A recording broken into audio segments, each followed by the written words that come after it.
দেখাচ্ছি। দেখো এর মধ্যে কাজু, স্টার অনিয়ন্স, তেজপাতা, দেখতে পাচ্ছ তোমরা, স্টার অনিয়ন্স, তেজপাতা সব কিছু দিয়ে দিয়েছি। তারপরে একটু পরে চালটা হাফ সেদ্ধ হলে আমি এতে নুন দিয়ে দেবো। দিয়ে আমি কিভাবে করি পুরোটাই তোমাদের দেখাবো। সাদা তেল দিয়েছি ফ্রায়েড রাইসে, তেজপাতা দুটো ফোড়ন দিলাম। আর এই আমি একদম সাধারণভাবে করব।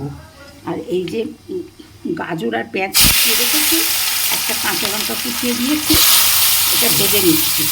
ওইদিকে ভাত হচ্ছে,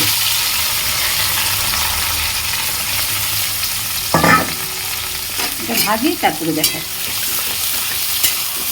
নামিয়ে রেখে ফ্যান চড়তে দিলাম। এইবারে এর থেকে তেজপাতাগুলো তুলে রেখেছি, এই যে তেজপাতাগুলো তুলে রেখেছি ভাতের থেকে, এই যেখানে তেজপাতা তুলে রেখেছি।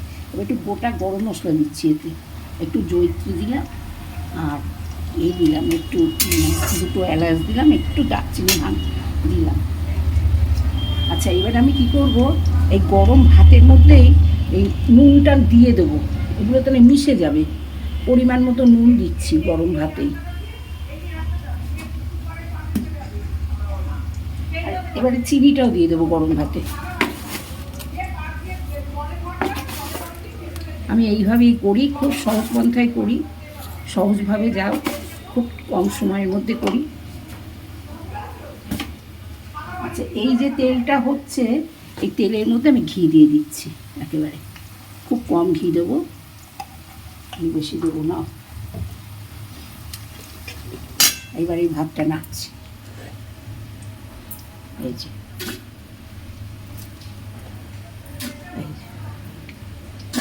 চিনি আর নুনটা মিশিয়ে দিলাম। এটা গরম আছে ভাতটা, এবার গলে যাবে। এবার এই ভাত আমি ঢেলে দেবো আস্তে আস্তে।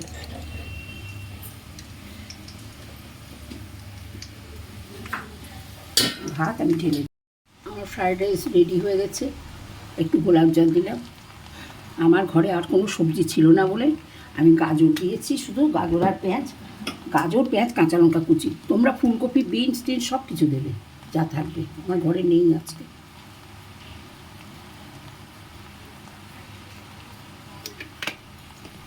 হয়ে গেছে, নাড়াচাড়া করে দিয়ে দেবো।